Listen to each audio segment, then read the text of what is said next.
Nick, I appreciate you coming on the podcast so much. It's an honor to host you after being hosted by you at two Last different. night we had a Yes. party, right? So I went to your party, your incredible event with Sam Parr Yeah, and Sahil Bloom in New York City. That was 1,000 people. You were crazy that in was terms of insane. there was you running around all over the place. It was cool to see you in your element. But then that wasn't a real 2 hour cocktail party, Right. which I got to experience last night for the first time. Yeah. So I'm really grateful that I can host you now. That was cool myself. last night, right? We were hanging out at our friend Neville's house here in Austin, and we had a bunch of folks that were all I don't know how much we want to share about it, but it was really cool. Yeah. So tell me like what goes into hosting that party with Neville. And you said it was a little more advanced before we started recording. I'd love to hear like what the differences are for hosting with Neville versus what a normal 2 hour cocktail party is like. Sweet. So first of all, if you're just tuning in, welcome. My name is Nick Gray. I wrote a book called The 2 Hour Cocktail Party. And I want you to think about or imagine what your life would be like if you had a full social calendar. What would your life be like if you were known as the super connector, if you were the one who introduced your friends, if people came up to you and recognized you at parties and you had a ton of friends, if you got to meet cool people like I met you last night through hosting this party. And my mission is to try to show people that they can become that. All you have to do is host a party. And it's as easy as a 2 hour cocktail party. And I think that a cocktail party is easier to host than a dinner party, than a big event. I think the right size is like 15 to 20 people. And my general gist, okay, the formula for what I do is the Nick party formula. So think about my name, N-I-C-K. N stands for name tags. I stands for Icebreakers. C stands for cocktails only. You may have noticed last night we didn't have dinner. There were like basic snacks. And then K stands for kick them out at the end. It's only 2 hours. I think that's really important, by the way, to set a 2 hour time limit. Most people will set a start time for their parties, but they don't set an end time. And there's a lot of reasons and benefits to doing that. Why did you get so passionate about this? I got so many benefits. I grew my last business. I had a company called Museum Hack. At the peak, we did about $3 million in sales before I sold it in 2019. And I grew this multi-million-dollar business by hosting my parties. And I built a network and created friends and relationships that helped me launch that business. I've since helped other people when they move to a new town make new friends by hosting parties. And I've just gotten so many benefits from it that I wanted to share this. And I also think it's whack that nobody teaches adults how to make new friends. That like for many people, their friendships peaked in college. And then like life goes on and your number of friends just keeps going down. People get married, they have kids, they move to the suburbs. For various reasons, it's harder to make friends as you get older. And this is my attempt, like post-COVID, post-lockdowns, to try to bring people together again. You're a sharer of so much of your world. When I did research for this, I found blog posts for years, newsletter writings, tweets, Yeah. Instagram posts. Why do you share so much? You know what? I grew up on the internet, and I've been on the internet for a long time. How old are you? Or what year were you born? 27. You're So, 27. You were born 1995. in 1995. So I just started being on the internet in 95. Wow. And I made websites when I was in high school, which now is not a big deal. I guess everybody does that. But in 95, it was really weird. And I was getting paid like $80 an hour to make websites as a high schooler, which was so whack. I started a web hosting company. I've lived so much of the last 25 years on the internet that it's just, I think it's sort of who I am now. What was Buddy Gopher? That's so random. I think you're the first person ever who asked me about that. Buddy Gopher was this project I did in college where people back in the late 90s and early 2000s used AOL, and they'd leave these things called away messages. And away messages was like a status update. And it was like Twitter, pre-Twitter. And I created a scraper with this genius guy named Ryan Farley that would scrape all these away messages and turn them into tweets, sort of. And it just went viral on college. It was like my first big thing. But this was 2004-ish, 2003, when it was blowing up. And this was post-dot-com crash. There was no venture capital. There was no money for some kid in North Carolina. So I did something ridiculous. I thought I'd fund it myself. Maybe I had like $40,000, $50,000 like saved up.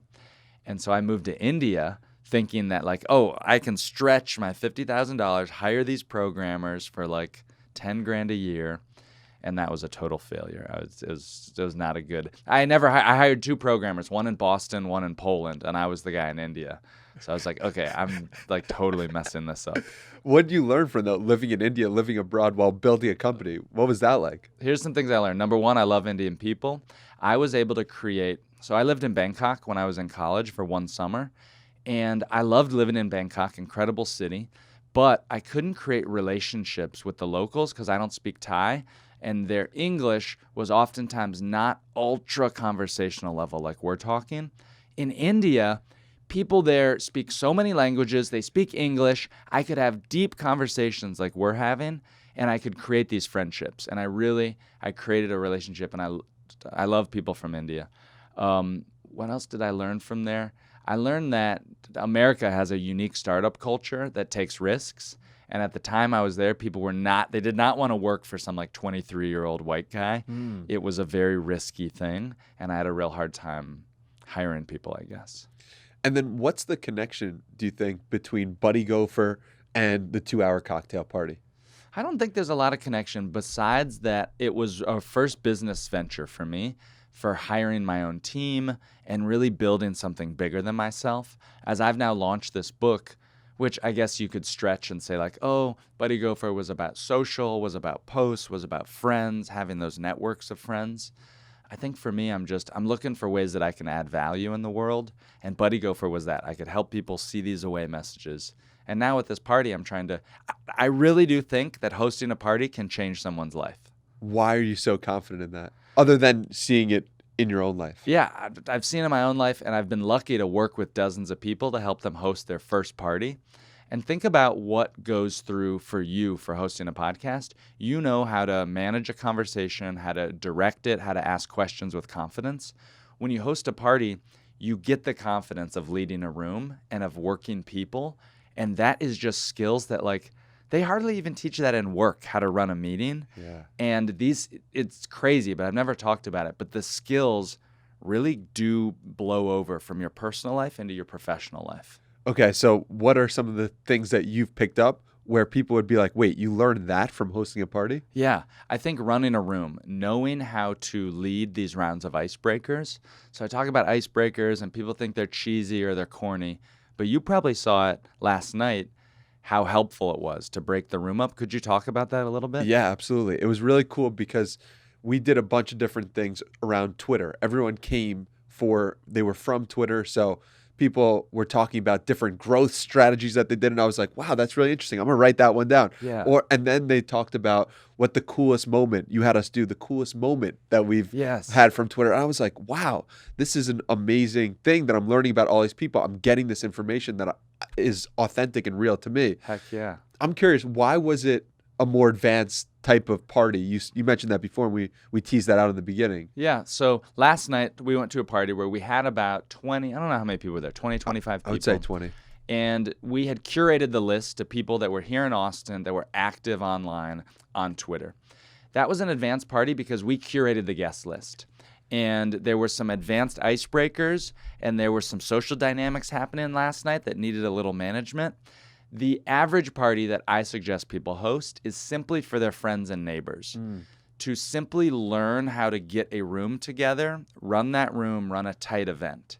And in a party like that, you're not going to ask about Twitter. You're not going to really be as careful as we were of who we let inside the room. That's an advanced thing that when you've hosted a lot of parties, you can manage. For example, 30 minutes before the party, we had several people reach out. Oh, can I bring my partner?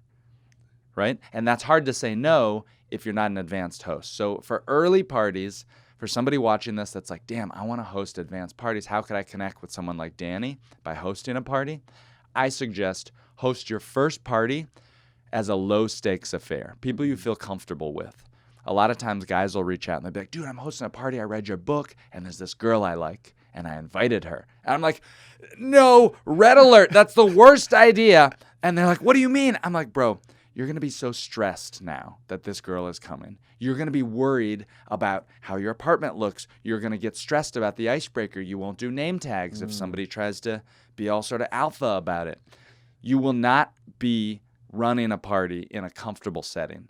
And so the first few parties, I really suggest people just do your colleagues, do the close friends, do the buddies you went to college with, do your roommates, invite your neighbors, run it as a low-stakes affair to get an idea of what it's like to start and end a party. A lot of times people struggle with ending a party, which we didn't do last night because Yeah. everybody was vibing, and I was like, okay, this is okay, we can do that. But for most events, I think it's really helpful to stick to the rules. I was going to ask about that. How do you know, okay, we can break the rules this time? It's an advanced thing. Again, I've hosted hundreds of parties, and I've learned different things on how to read the room. I'm trying to think, did we have anybody who bounced immediately at the 9? I'm not sure. I wasn't paying attention. I was too Right? enthralled in conversation with people. Sometimes when you set a start and an end time and you're inviting VIPs to the party, they need an easy way to eject without feeling socially awkward to be like, hey, I'm so sorry, I got to go, but my kids. That's when you hear a lot from people, and it's an easy way for them to eject. When you set an end time for your party, it gives people an easy out so that they can bounce. And so what I'll often do is I'll say, hey, everybody, thank you so much for coming. I said the party is going to end on time. I want to respect. If you need to bounce, thank you so much for coming. I had a great time tonight. If not, you can hang around, make another drink, and swap contact information with somebody that you met. Yeah. Giving people an easy way to bounce, they will see you as like, oh, wow, this person's a good host. And there's little things. Did you notice the signs he put up last night? The Twitter signs and the drinks. The drinks, where the drinks and are, the where garbage. the bathroom, where the garbage is. That was great. It's a stupid thing, right? How much does that cost? Nothing. You literally just write on a sheet of paper, trash, bathroom, drinks. And yet it made him feel like a pro host, right? You're like, oh, damn, this is like the person put work into this. And I think we're in a culture right now where a lot of people are too cool to care. They say this idea of like, oh, I don't want to do name tags at my party. Bro, this is just a chill party. And I hear that from people. Someone invited me to a party last week in New York, and there was like 100 people coming. I was like, oh, nice, dude. I'd love to swing by. Are you going to use name tags? And he said, I don't want to do, this isn't a business party, right? I'm thinking to myself, 100 people there at the party. Man, I can talk forever on the value of name tags. Yeah, please go on, because it's like, I'm sure you get that a lot, where people are looking at the name tags and saying like, I don't want to do that, or that's not for me. Yeah. But you have gone and hosted hundreds of parties, so you know the best way to do a party. Yeah. And so what does it feel like when you attend a party and it's not up to your standards? Oh my God, what is it like to attend? I am going to riff on that. I want to think about it. But I want to ask you, do you have you attended an event? You've been here in Austin for how long? For a week? Yeah, I've been here for 24 hours now. Oh, really? But I mean, You just came in last night? Yes, for the party, because I saw it on Twitter. I was No like, this way. is so cool. I can't wait to meet Neville. Neville was somebody I've known for 2 years now on Twitter. Wow. And I said, I got to meet this dude in person. That's So, a gangster move to come in just for that. yeah, I think that it's like, it's so fun. It keeps the spontaneity and the childlike wonder about life when you're like, okay, let me just go to a different city. And I feel like you have that same thing. You book one-way flights everywhere. And it's like, there's so much more joy to that than knowing a direct plan. Yes, absolutely. In New York, who's your squad, or who do you hang out with? And does anybody host? Is there somebody in your group that's like the host? Interesting. So I have a few friends from college, a few friends from the internet, and I wouldn't say that it's like we're bringing together people in parties often. Yeah. And so that's something I really like about Austin is like people, it's like freshman year of college. Everyone's trying to invite everyone to everything. Everyone's open. New York's more of a like, this is my crew. These are my people. Yeah. And like, if we find cool people, awesome, but we're not going to like go out of our way to do that. So I really like that about Austin, just how everyone's so open and willing to share. Nice. I'd like to challenge you on that idea. Please. That New York is a city, or that anywhere is a city. I know you have a lot of viewers and listeners from all around the world. Yeah. And I think the specialist thing of hosting a party is when you can bring together those different groups, like you just said. I know people from the internet. I know these college people. And why is that important? When you can mix the groups. I talked to a guy at the party last night. He said, oh my gosh, my wife would love this. I said, who's your squad here? And he said, well, she grew up in this town. She knows everybody. I said, bingo. You're going to have a party and host it with half of her friends that she's known forever and half of your new friends that you've met here. When you merge those groups together, people will meet new people. That's what's special about these parties. What we did last night, what I do for all my parties, is what's special about the party, you get to meet new people. Yeah. You, as the host, are going to bring your work friends, your college friends, your internet friends, your gym friends. You're going to mix and create this tossed salad of random people that get to mix and meet, and that's what's going to make your party special. It's not the drinks. It's not a piñata. It's not a catering. It's not a band. It's the idea that you're hosting an event to meet new people that's missing today. But it's funny because yesterday was just a Twitter party. So why wasn't it also a Twitter party and an Austin party and a random party? Like, why, from your perspective, did you set it up that way, or did Neville set it up that way, do you think? So last night, to get some of the high quality people that we had, to get some of those people, we needed to have it focused, and we wanted it to be a focused conversation. It was an advanced party. And so that's why I'm saying, once you've hosted, let's say 5 parties, and you know the formula, you know how to do name tags, how to do icebreakers, you know, and you can run and operate, then you can curate towards a better group. So let's say that you're in the fitness influencer community. You will then want to have a curated party list so that you can reach up from the top shelf and connect with powerful people. Powerful people want to come when there's curation.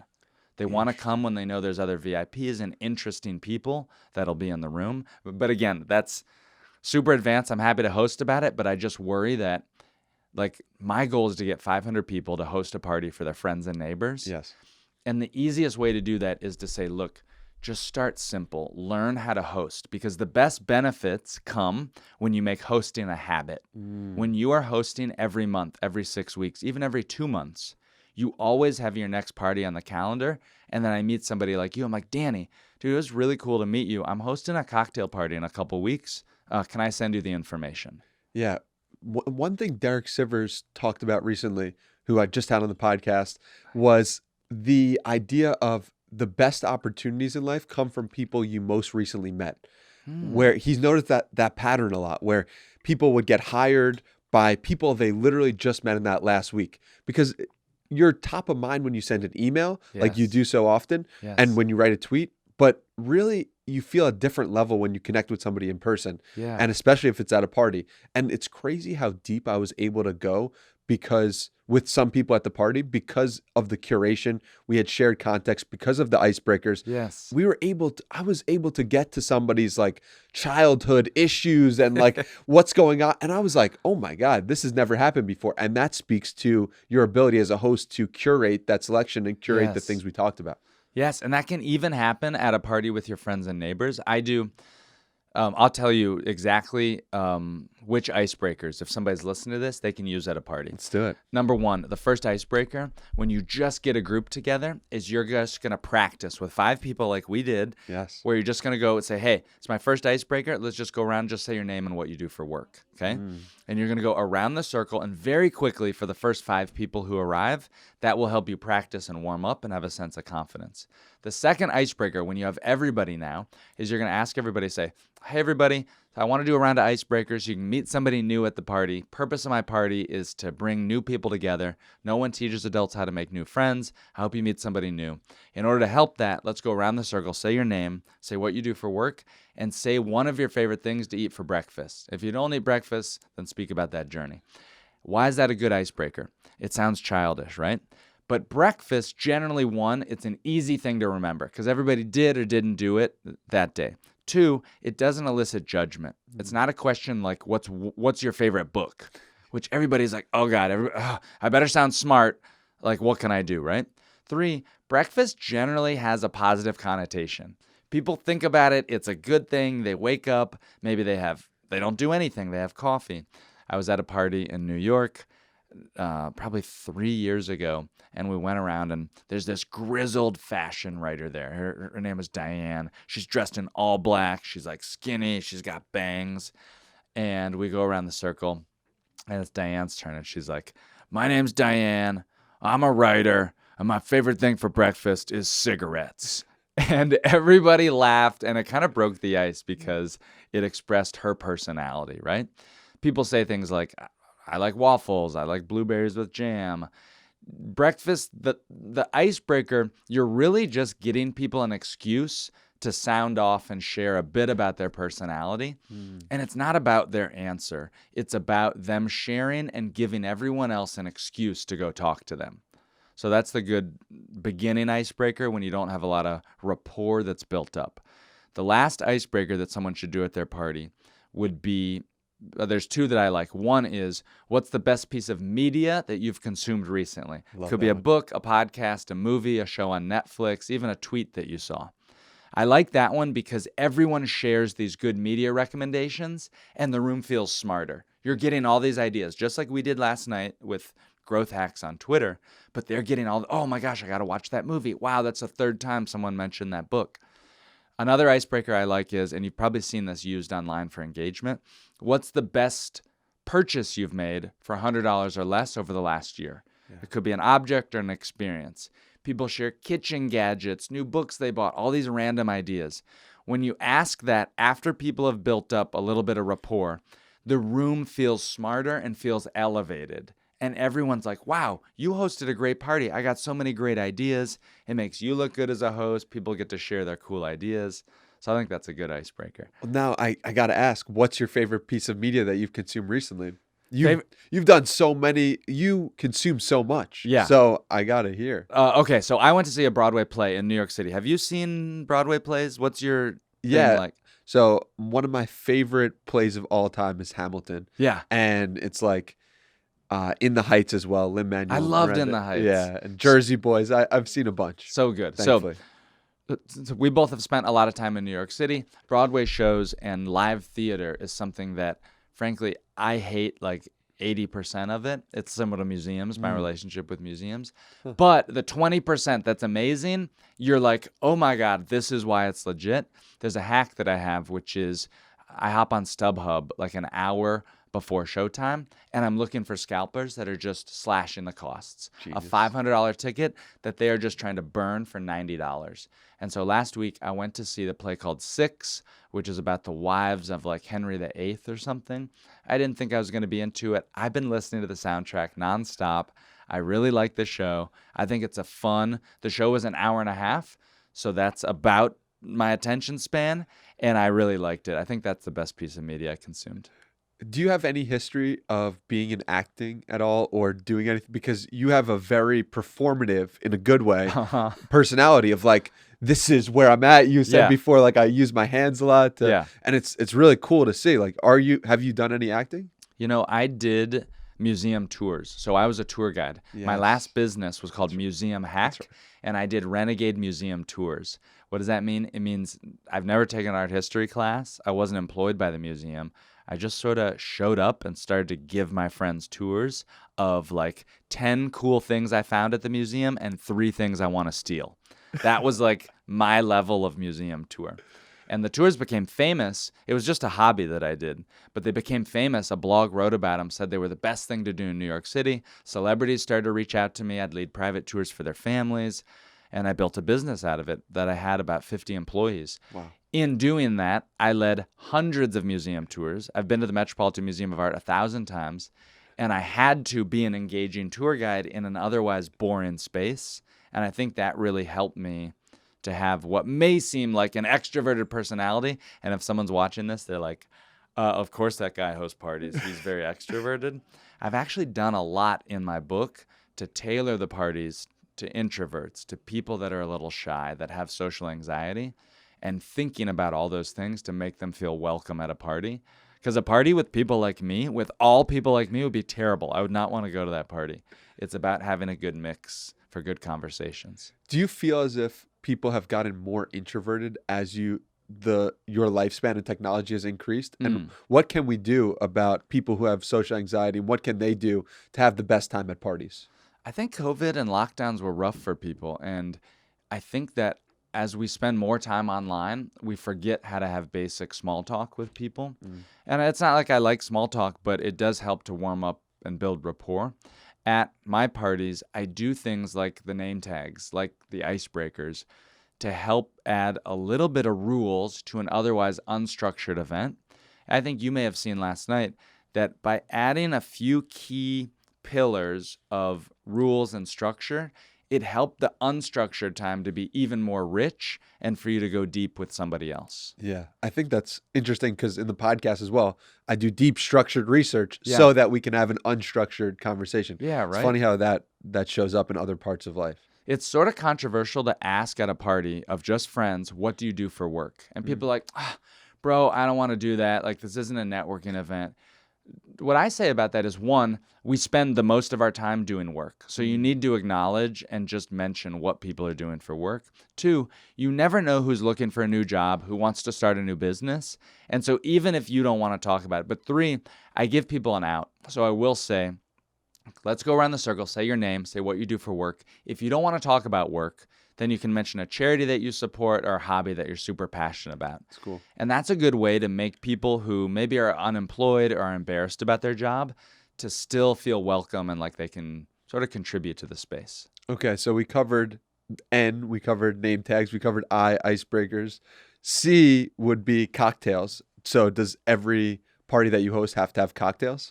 Good question. So it's funny that I wrote a book about how to host a cocktail party, and I don't even drink alcohol myself, right? There's not a single drink recipe that's in the book. But I use the phrase cocktail party because if I meet you at a party, saying the phrase cocktail party probably makes you think, oh, this is easy, it's casual, it's social, I can just drop into it, I'll meet a lot of new people. As opposed to dinner party, it's seated, you're locked in, it's a bigger commitment. I think dinner parties are very hard to host. I've hosted dozens of them, and ultimately I decided that cocktail parties help me reach my goals a lot easier, faster, and with less work. Is there any other types of parties you've hosted that have been best for bonding people? I experimented with hosting a morning coffee hour, and oh my God, I want to host this one party. I still want to do it, where I would make all these people who usually drink coffee or tea or caffeine, and I would make them, I'd say, look, we're going to host the party on Monday morning. On Sunday, you can't have any caffeine. You're not allowed to have caffeine. You need to starve yourself of that drug that you're addicted to, which I'm addicted to it as well. And my dream would be to host this party on Monday morning where we all drink coffee for the first time, or coffee or tea, having fasted from it for 24, 36. Everybody would be bouncing off the walls. People would just be so hyped up and wired. I think it'd be a fun party. What if you did it for a week or a month? Oh. Imagine that. I think that would be amazing. People would be ripped. They would be absolutely. I think we could do 48 hours. We could ask people 48 hours. That'd be a fun party to try. Yeah. Is there another format that I've tried? I've experimented with parties in the park, like for picnics. I think, yeah, I'm not sure. I hosted a dating salon where I got people to get together to talk about their experiences with online dating, their experiences with favorite date formats, things they like to do, gripes. We realized at that party, I think it's an unknown bro code that we never talk to women at the gym. It's generally accepted that it's not something you do out of respect. If a woman is doing squats, you look anywhere else.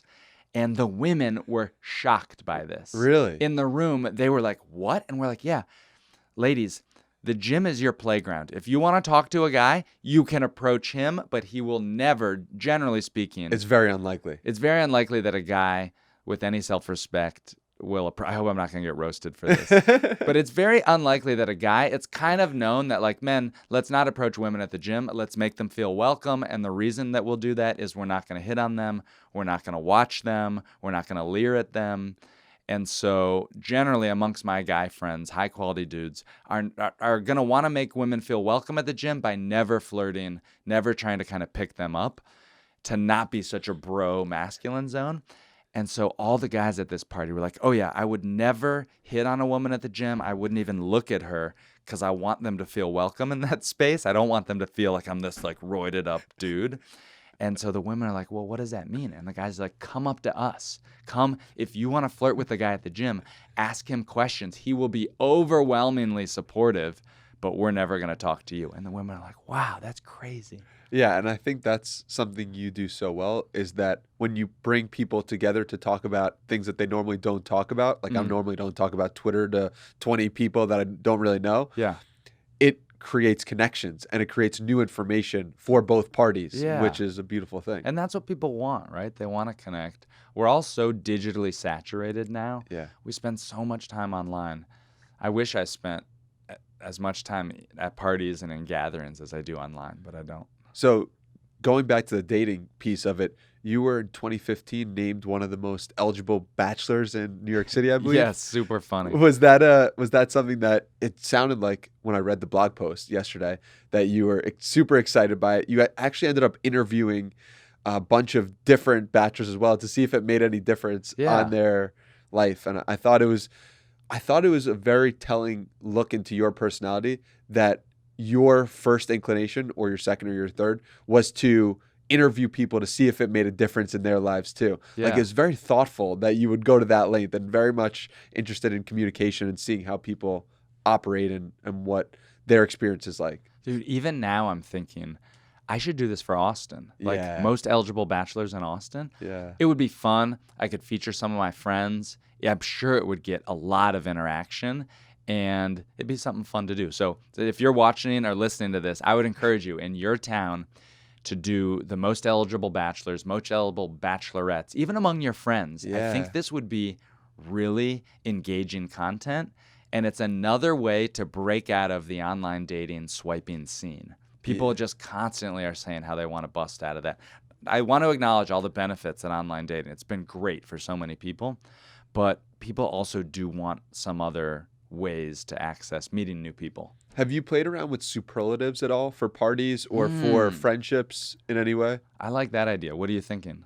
Just like most, the funniest person or the person who always makes me smile or the person I want to take home to my parents, like any of those sort of things. I like that idea. How I'm thinking about it is, what if at my next party I gave out awards at the end of the night? Oh, that's cool. And I've done this I've gone on some group trips and we will buy like a dozen medals or like little trophies and we'll give out the medals, not to people on the trip, but cool people that we see. That's awesome. And we'll make a big deal. We'll have all of us like, and now we present the best grandma drip.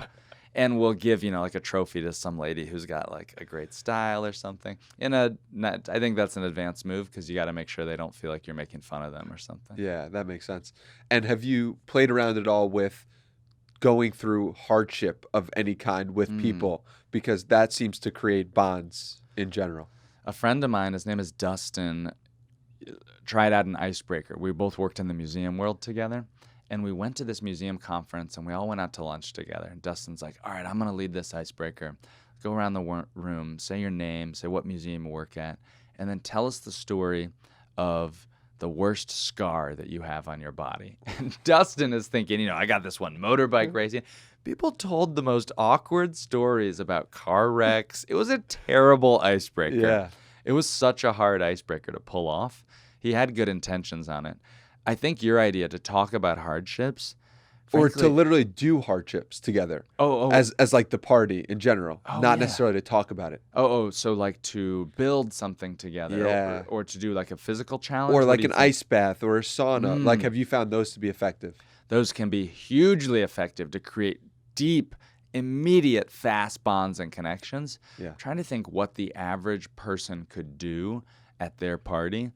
There's this old game in the business world called the Marshmallow Challenge. Have you ever heard about that? Where you have to take like pasta and marshmallows and build the tallest structure that you can build. That would be really cool to try to pull off at a party, like a teamwork game. Yeah. It's nice. I like that idea. Yeah. It's I feel like you have such a good format with the cocktail party. When did you know that this was something that I'm really good at? This guy, Tyler, moved from New York to Little Rock, Arkansas. And I talk about him in my book. He didn't know a single person in Little Rock. It was just his wife's family. And he reached out to me and said, hey, you've hosted these parties to make new friends. Can you help me do that? Will you sort of try to write down your formula, your system, so I can do that there? And I helped him. He was really the first person that I helped host his own parties using my formula. And through his success, he went on to start to host these events that now have a long waiting list. He got a C-level job at this startup that's growing like crazy. He didn't get that job from hosting his first party, right? It's from hosting multiple parties. He met someone who heard about him, hosts these events. They brought him in to lead like recruiting and other stuff. But that was such a huge success story. I started to do it with other friends. We realized that, yeah, there is a formula. There's a secret system. And a lot of the advice is counterintuitive, like the day of the week. You may have noticed last night we hosted on a Wednesday night. It's because Monday, Tuesday, Wednesday nights, I think, are the best days to host. They're non-socially competitive nights. Thursday, Friday, Saturday nights, way too busy. Sunday, usually an off night. And so doing some of those tricks can help people to have a successful party. And I learned those tricks over time, and that's what I'm trying to share now. What are some of the tricks that might be the last thing someone might think of that could help them really host an amazing cocktail party? You saw me do it last night. It's the most controversial part of my book. I hesitate to mention it's the party harmonica. Oh, Using a harmonica to make a sound to draw attention to the room and to quiet down your crowd. It sounds, I bet people are rolling their eyes right now, but you may have experienced it that I don't even know how to play the harmonica, but I just play a low tone to get everybody's attention or a high tone if the room is really loud to bring people aware that I'm trying to speak and to just kind of draw attention. What do most people do? You may have seen Neville do it. He made this loud whistle when the room was out of control. And that's nice. It's a little abrupt, but most people can't do that really loud whistle. I find people struggling as a host. They'll have to yell over everybody. Everybody, hey, quiet. And now you're losing control. You're not looking like a professional, not a pro host, but just someone who knows what they're doing. I think the harmonica is one of the good ones. The second counterintuitive advice is everybody says they buy more food than people eat. Last night, you may have noticed Neville bought tons of bags of chips and cheese and charcuterie plate. People didn't really eat that much food. They come to the party to meet people. It's about the people. It's not about the drinks. It's not about the food. It's about the people. The last piece of counterintuitive advice, I guess I send a series of 3 reminder messages. I talk about in my book, less ghosting, more hosting. How do you get over 90% of the people to say that they're going to come to actually show up? And it's with those reminder messages. You may have also seen I used guest bios. It's my secret weapon to get people to show up and get excited to meet new people. That was my favorite part. I've been to a party that I didn't realize was something that you inspired before when I was in Austin. From Jonathan Barshop. Yes. He hosted a great party. It was unbelievable. And my favorite part about it was that he was typing the bios before and after so people knew who was who. And I was like, this is brilliant. This is so smart. And it's so cool because I feel seen. Right. I feel like, oh, wow, I'm being highlighted in this list. Right. How do you know, or when did you come to the realization that, oh, I should put guest bios as part of this party? A guest bio is a brief little sentence or two about somebody. And it doesn't have to be somebody famous like you who has a podcast and a large following. I'm writing guest bios about my neighbor. Meet Rob. Rob loves to ride bicycles. He drinks herbal tea and he practices yoga. Yeah. Ask Rob about his yoga practice. It's not a Forbes 30 under 30. You're just giving people conversational access points to get curious, to get excited, to know who's going to be in the room. Again, making the introverts and sort of shy people feel more welcome. And so we do those guest bios, and I found that it really blasted my attendance rates. From all these people that'll say yes to an RSVP but don't actually show up, I'm constantly fighting that. I'm trying to get to make sure that they show up. It's a number one success of a party. I will know a party will be successful based on the number of people who show up. If I can hit that sweet spot between 15 and 20, then I know it'll be a good event, especially the same thing for all the people I work with. Less than 15, I say the people I work with. I just do this for fun, right? But someone who hosts a party, the first-time host, if they have more than 15 to 20, that's the sweet spot. What happens below 10 and above 25 or 30? Below 15, below 10, there's not enough energy in the room. Somebody walks into the room and they're like, oh, I can immediately see there's 7 or 8 people. I can talk to all of them. I'm not interested in half of them. I'm kind of ready to go. 15 is that sweet spot where there's enough people where you're probably not going to get a chance to talk to every single person there. Above 20, above 25, and it's too much for a new host. It's too loud in the room. They can't run an icebreaker. The icebreakers take too long. It's stressful for a new host. So I think really 15 to 20 is the sweet spot.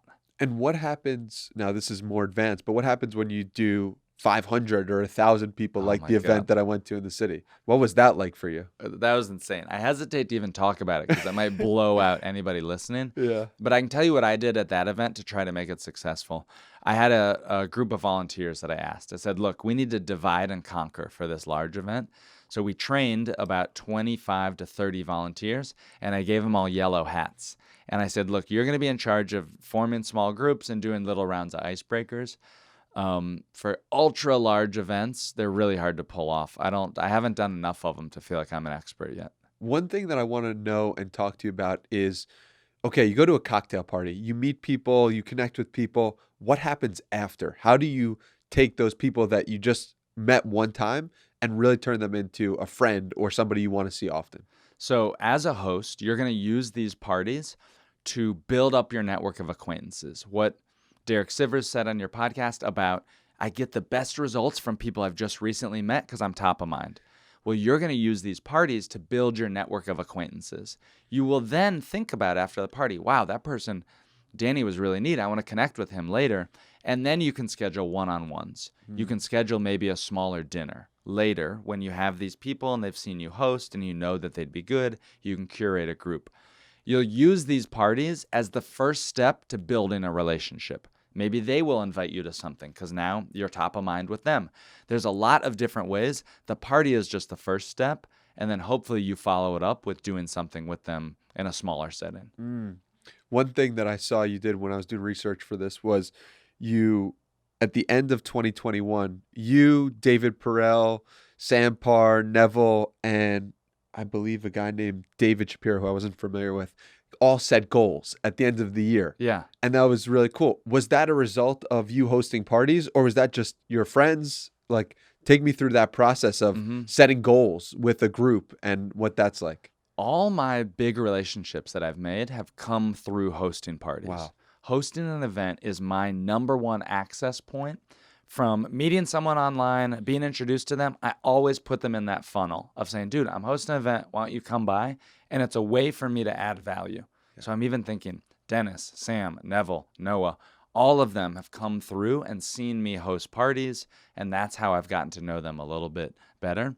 For more information on hosting goals, you got to listen to your podcast with Neville that's going to come out soon, because Neville is the expert in goal setting, and he's the one who organized that, and he's been doing something cool. He sets monthly goals, and he's been doing it for years. So I got to defer to him. Eamon, who was also at the party last night, has been helping people think about goal setting, and so I'd refer to him as an expert as well.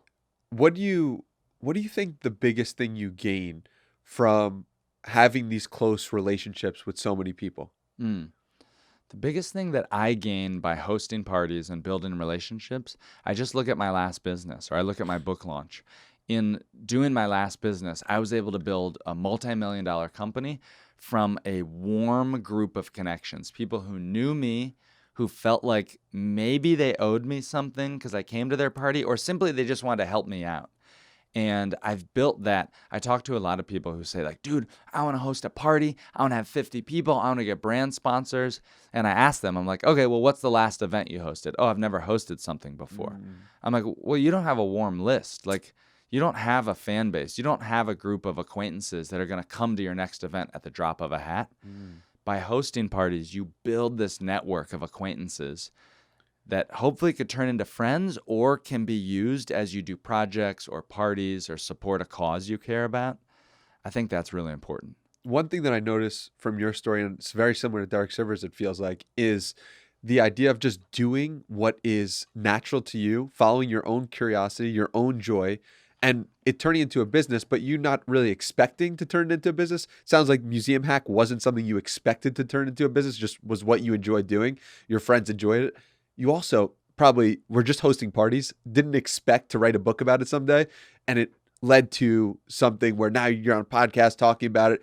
It's like, what advice would you have for people to follow their own curiosities and follow their own joy to lead to business opportunities? The best advice I have for starting a new business is to work on it on nights and weekends. It should be something that you're so passionate about that you want to spend your time on. With Museum Hack, I said, I want to become the best tour guide in the whole world of this one museum. Wow. I never went out to start a business. And I think it would not have been successful if it wasn't rooted in my true passion. When we hired these museum tour guides, which we'd hire Broadway actors and stand-up comedians to be the tour guides, I would tell them, look, for you to give a great tour, you have to talk about what you're passionate about. So there's no scripts here.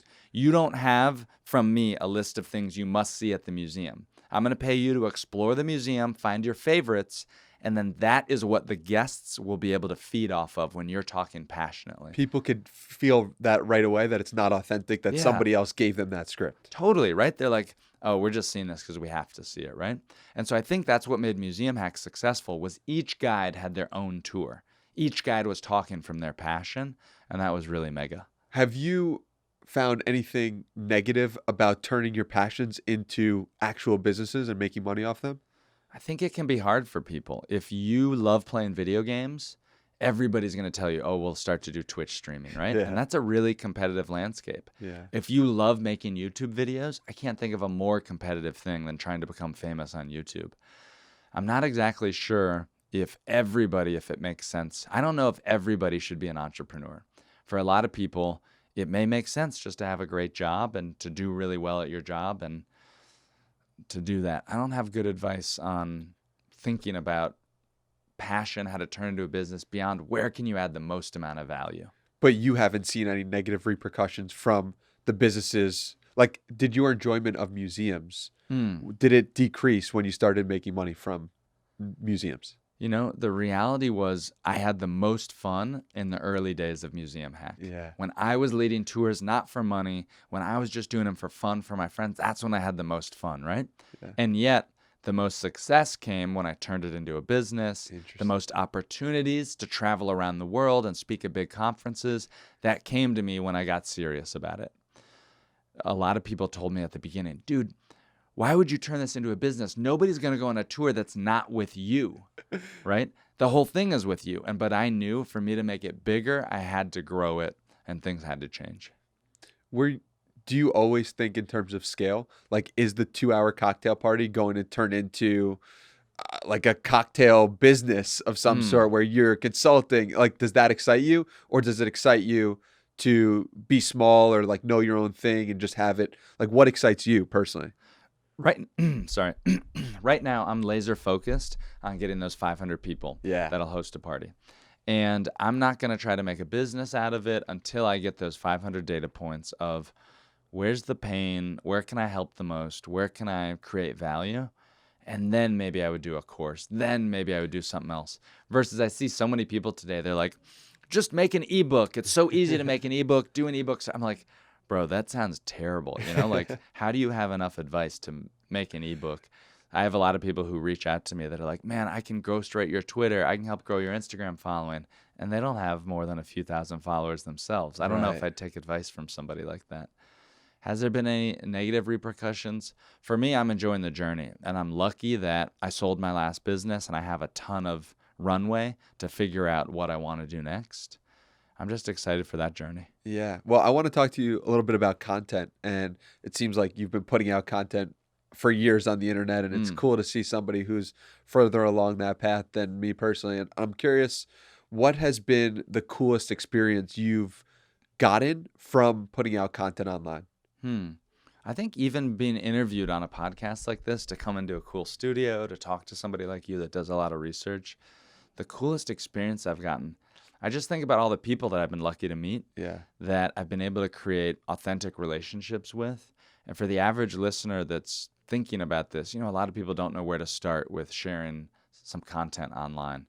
And they just don't know. They feel like it's such a, oh my God, my first post, I haven't posted in forever. The first post has to be so careful. I think a lot about the hesitations that people have to host a party in their own home. They think my house isn't big enough, it's not clean enough, I live too far away, I don't know who I'd invite. And those are all really limiting beliefs, that the reality is nobody's going to come to your party and run into your guest bedroom filled with junk and be like, aha, I found it, everybody. I found the junk room. Everybody come over here. Nobody's going to do that. And what? They're going to quit and start a rival party? The reality is that when you host a party at your own home, it's vulnerable. It launches the relationships. Just like you said about, oh, can we do a cold plunge? Can we do a sauna together?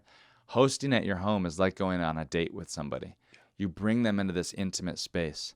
And the one thing I've learned is the smaller apartments actually work better. Why? Because there's more energy. It's more crowded. It feels more exciting to be in that space. Think about if the party we went to last night would have been in this huge mansion. It would have felt empty. It would have fallen a little bit flat. But we were all packed into that room at the end of the night. Yeah. There was something very special, very intimate about that. Yeah. So in terms of content, it's literally just the people you've met that have been amazing. What has kept you going from a content perspective for so long? I love meeting new people. I think I'm addicted to meeting new people and the ideas that I get from meeting new people. I think I can learn so much from everybody. What keeps me going, I think having that one North Star of the 500 people that I'm trying to reach. I think in my mind, like, okay, if I can reach 500 people, they each host a party for 15 to 20, I can reach 10,000 people that way. Wow. So I'm laser focused on that. What keeps me going, it sounds silly, but I still get fired up by the engagement, by the likes, by the comments, by people saying something. I got a message. Oh my God, I got a messed up note from somebody. This woman that worked for a state in the South, that's all I'll say, wrote back to my friend's newsletter. And this was like the most like neg, beta, diss me comment. She probably didn't even mean to do this, but she goes, "Dear Nick, I didn't think I'd like you. I thought your emails were silly, but now I've come to love them and look forward to them every time you send them." And I was like, damn, Nancy, sick burn. Like, okay, I think thank you. And I wrote back and I was like, thank you. I actually wrote back a very nice message. I was like, I don't think she realizes what she's doing. Yeah. But hearing from people with stuff like that they connect with me, that's nice. It's like, why subscribe to something that you're not going to like? Yes. I don't get it. Right? Yeah. But it's funny because it's like there are a lot of people watching usually that you don't even realize. And that's a good thing. Like, don't look at that as be scared about that. It's like, look at that and be amazed that people express themselves differently. Yeah. And some people's expression is not to say anything at all. Yeah. And that's okay. Yeah. And then it makes when they actually do write a message or comment or like or share, makes it even more meaningful. That's kind of how I look at it. Two things I'm thinking of for your listeners that might be helpful. Number one, if you want to connect with somebody and you get invited to their party, I recommend that you show up on time. Yeah. Like I did. Right? Yeah. Because you got to be there at the beginning, you got quality time with the hosts, and you got to see the party build around you. Yeah. For someone that has social anxiety, for someone that's an introvert, it can be very intimidating to go to a party late. You walk into a loud room and you join a space where conversations are already happening.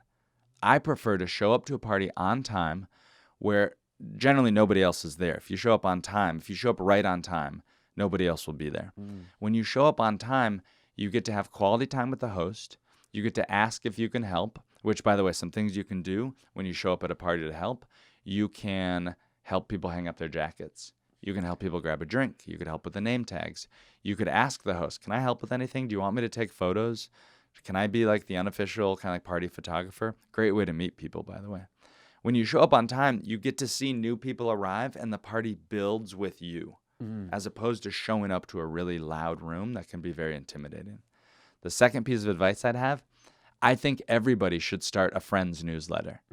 It's a personal newsletter that you send out once a quarter or even once a year that includes some photos and some life highlights. I don't think you should ask people to subscribe them. I think you should just send it to your friends on BCC. And you should do this right now. You'll be shocked at getting an update because people don't see our social posts. We don't share online. We don't share a long Facebook update with our year highlights. Do it today and you'll be shocked hearing back from people that maybe you haven't talked to in a long time. It's how I got started with my newsletter.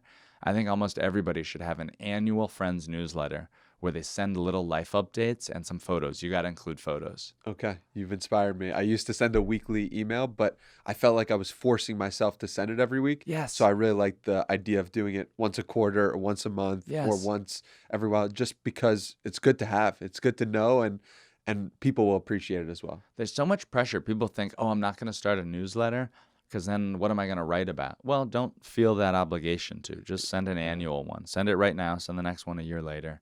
And say, hey, I was thinking today, I listened to this podcast with Danny Miranda.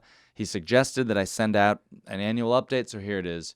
If you don't want to get these in the future, well, don't worry, because I'm not going to send another one for a year. But if you enjoy this, write me back. And then just look back at your calendar. Think about your big wins. Oh, here's the number one piece of advice. If you're going to send a friend's newsletter, you need to add value. Lead not about you. Lead with the best book I read over the last year. Here's a link. The best movie I saw over the last year. The best articles that I've read. Lead with recommendations for your friends that can help them. The best things I bought on Amazon. Here they are. Yeah. Lead with that value and then get into your life updates, your lessons learned, anything like that. I think that's the best way to add value first. That's such great advice. And if anyone takes Nick's advice and has listened this far, add me as a BCC, Danny@DannyMiranda.com. Heck yes. I can't wait to see and be on all these friends newsletters that hopefully are getting started from this podcast. Dude, include me too. hello@nickgray, NICKGRAY.net. Both Danny and I want to read your friend's newsletter. Do it, and you'll be surprised the people who write back and who read. Yeah. So I want to ask about being a guest at a party. What makes for a great guest is not something that I've really thought about before, but you asking and talking about how can I help and can I help with the name tags and all, what, like, when you have, what's a dream guest come to you in one of your parties like? Here's some things that you can do to be a good guest at a party. Number one, show up on time. It's counterintuitive. A lot of people might think, I don't want to show up. I don't want to bother the host, but show up. When you show up, you're not only going to ask the host, how can I help? Because many times that's actually adding more work to the host, but you're going to say, how can I help? Here's some things that maybe I can do. Okay. I would show up to a party, and I do this, and I actually show up with a pack of name tags. Say, do you want to do name tags at your party? If so, I brought some. I'm happy to do it. That may be a little too much for some people, but you can try it. Two, a lot of people want to know, what can I bring? What can I bring is something that they ask the host. Well, here's what not to do. Don't ping the host to ask him or her a lot of questions in the 30 minutes leading up to the party. What can I bring? I'm running late. Where do I park? The host is probably a little stressed out, and they don't need those types of questions. Things that I genuinely always appreciate for somebody to bring to the party, seltzer. I'm always surprised that more and more people are drinking less alcohol at parties. And if you show up with seltzer, not only may it get drank at the party, but if not, then I'll drink it later on. You could show up to the party and perhaps, this sounds silly and it's not healthy, but you could bring some cookies. Sweets and desserts, they aren't healthy, but get eaten a lot more than something like hummus and carrots, which I suggest my host to have on hand. But a little thing of cookies. What should you not do? I generally advise people not to bring fresh flowers. Sometimes people think, oh, I'll bring flowers for the host. It's actually a lot of work. Think about it. Now the host has to find a vase if they have one. They have to cut the flowers. They have to unwrap them. They have to deal with these flowers. It's like that old Kanye tweet, like, God, now I got this water bottle I just woke up next to. The flight attendant brought me water. I got to babysit this water bottle now. I feel the same way about somebody bringing flowers. The other thing I look for as a host is, are they going around and meeting new people? Are they noticing? Or, oh my God, I just thought about this. What you can do as a host to be a great guest, pick up trash. Ooh. Pick up trash at the party. Shake the cans. See what's garbage, what can be thrown away. Help the host tidy up a little bit. My number one pet peeve at a party is when it's filled with garbage. An hour and a half into the party, and there's snacks and plates and empty cans all around the place. I think one advanced level of the move is to hire a bartender on TaskRabbit. You're not looking for somebody to make fancy drinks, just help get people drinks. And I always train my bartender. I say, look, whenever you're not working or once every 15 minutes, I want you to cycle the room and pick up trash. Just help me keep the place clean and tidy. I think that's a pro tip. I think what's so fascinating about you and your approach is you're just like, how can I make this a good experience for someone else? Is what you did with museums. It's what you're doing with cocktail parties too. Yeah. And it's really, it's cool to see because the little details, like the name tags, like the icebreakers, are things you've thought about and are things you pride yourself in. And it's almost like I never thought I'd meet somebody who was a craftsman about cocktail parties, but you are proving that that person exists, which is a really awesome person to meet and to know. Thanks for saying that. And notice that all the stuff we've talked about, hosting a cocktail party, we haven't mentioned a drink recipe once. It's not about the alcohol. It's not about creating the best craft cocktails. I literally don't even drink alcohol, and I'm hosting hundreds of cocktail parties. It's that phrase cocktail party that's a social idea, and adding these little life hacks to make the experience better. I'm constantly thinking about that. I went on a bike tour in Vancouver a couple weeks ago, and I'm like, I'm probably the worst customer to have on a tour, because if the tour guide is talking too long, I'll be the first one that'll be like, anybody else ready to move on? Is anybody? I'm like the worst. Okay, I don't necessarily do that, but I will have them on the clock, and I'll be timing. I'll be like, bro, I'm thinking in my head, I'm like, bro, it's been 45 minutes into this fucking bike ride, and we've only biked for 5 minutes. I didn't sign up for a bike tour to have a lecture. Like, get me on the goddamn bike, right?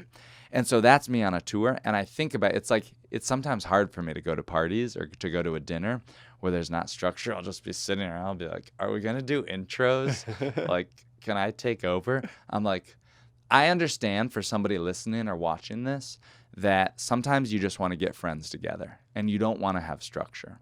And I agree that that can be really helpful, and that's good. When you host a party, though, where your intent is to meet new people and help your friends meet new people, adding a little bit of structure actually helps people to relax. It can actually help people have more conversations. And we have this idea today of a host that's too cool to care. The host that's like, bro, no, I don't want to add all that stuff. You know, bro, oh, that sounds like a work event, right? And when you don't lead your party with that generous authority, you may have noticed me last night, I'm reeling in people that were talking too much. I'm moving things along at the icebreaker. I'm limiting the Q&A. It's because I want to lead with generous authority to have a little bit of leadership. So overall, then when we break, then everybody can be more successful. Well, Nick, I think that's a beautiful place to come to a close. I'm so grateful for you. Thank you for taking the time today. Where can we send people to connect with you further? All right, first of all, if you're listening to this, you're going to host your own Friends newsletter, and you're going to send an annual life update or maybe a quarterly life update. Include both Danny and myself. My address is hello@nickgray.net. Where do they send yours? Danny@DannyMiranda.com. All right, so that's number one. That's the first challenge, I'd say. Number two is I wrote this book. It's called The 2-Hour Cocktail Party. Can I use this chance to get my poster? Oh, absolutely. It's poster time. I've been waiting for this. I don't even know if it'll make it in the shot. But this is my book. I'll also hold up hello here for my book. And then I also wrote this book. It's called The 2-Hour Cocktail Party. And this book, you can buy it anywhere that books are sold online. It's on Audible format. And it's really a step-by-step guide if you've never hosted something before. But if you're an experienced host already, I think you'll learn some new stuff. And then you got to sign up for my own Friends newsletter from my website, nickgray.net. And on all the social medias, I'm at Nick Gray News, News. Cool. Thank you so much, Nick. We'll put all that below. I really appreciate you. Awesome. Thanks for having me.